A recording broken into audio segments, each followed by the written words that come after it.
আপোনালোকে ইতিমধ্যে জানে যে যোৱা 22 তাৰিখে মুকুল কাথাৰ তেখেত সেক্ৰেটাৰী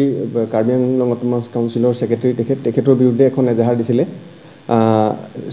চেংপি তেৰংপি নামৰ এগৰাকী মহিলা তেখেতৰে সিস্টাৰ ইন ল যে তেখেতক এছল্ট কৰা বুলি সেই সম্বন্ধে 22 তাৰিখে এখন এজাহাৰ পাই আমি এটা গোচৰ ৰুজু কৰিছো আৰু এই গোচৰ তদন্ত চলি থকা অৱস্থাতে সিদিনাই সন্ধিয়া অলপ দেৰিকে মুকুল কাথাৰে তেখেতৰ নিজৰ ইন লজৰ ঘৰত গৈ এটা ইনসিডেন্ট কৰা বুলি খবৰ পোৱা যায় আৰু তেখেতে গৈ তাত তেখেতৰ ওয়াইফে সেই সম্বন্ধে যোৱাকালি এখন এফআইআৰ আমাক দিয়ে তেখেতৰ ওয়াইফৰ নাম হ'ল লিন্ডালিন তেৰংপি আৰু এই দুইটা গোচৰ প্ৰথম গোচৰটো পোৱাৰ লগে লগে আমি সিদিনাই নিশা মুকুল কাথাৰৰ ঘৰত আমি তেখেতক সাৰ্চ কৰিবলৈ যোৱা হয় কিন্তু তেখেত ইতিমধ্যে ঘৰত নাছিলে তেখেতৰ ঘৰ সাৰ্চ কৰা হ'ল আৰু গম পোৱা গ'ল যে তেখেত ডিফুত বৰ্তমান নাই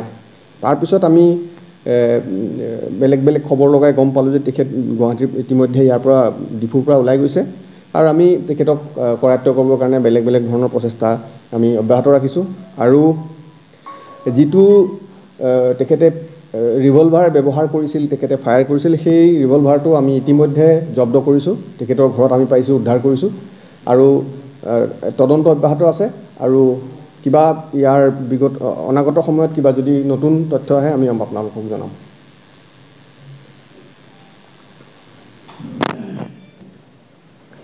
তেখেতে ঘৈণীয়েকে তেখেতক মিসবিহেভ কৰা বুলি দিছে আৰু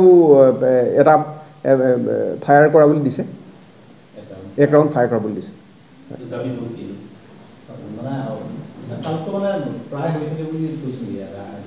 নাই এজাহাৰ নাই কোৱা ইন্টিমিডেট কৰা বুলি কৈছে এছল্ট ফিজিক্যালি কৰা নাই ইন্টিমিডেট কৰা বুলি কৈছে আৰু এক ৰাউণ্ড ফায়াৰ কৰিছে মাটিত আৰু আমি সেই বুলেটটো উদ্ধাৰ কৰিছো ইতিমধ্যে ফায়াৰ বুলেটটো সিস্টাৰ ইন ল এছল্ট কৰিছে বুলি কৈছে গাড়ী হয় এই গোচৰ ৰুজু হৈছে ইতিমধ্যে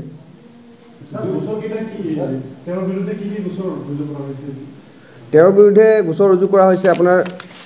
Diphu PS case number 43/23 under section 341 323 506 IPC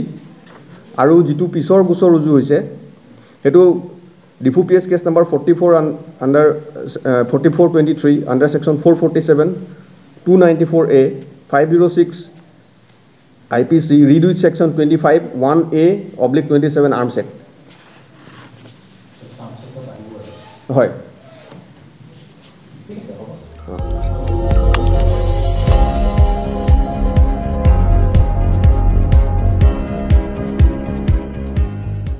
nang litum kelang bom lake malong news 24/7 hampang aparman klar da kabirta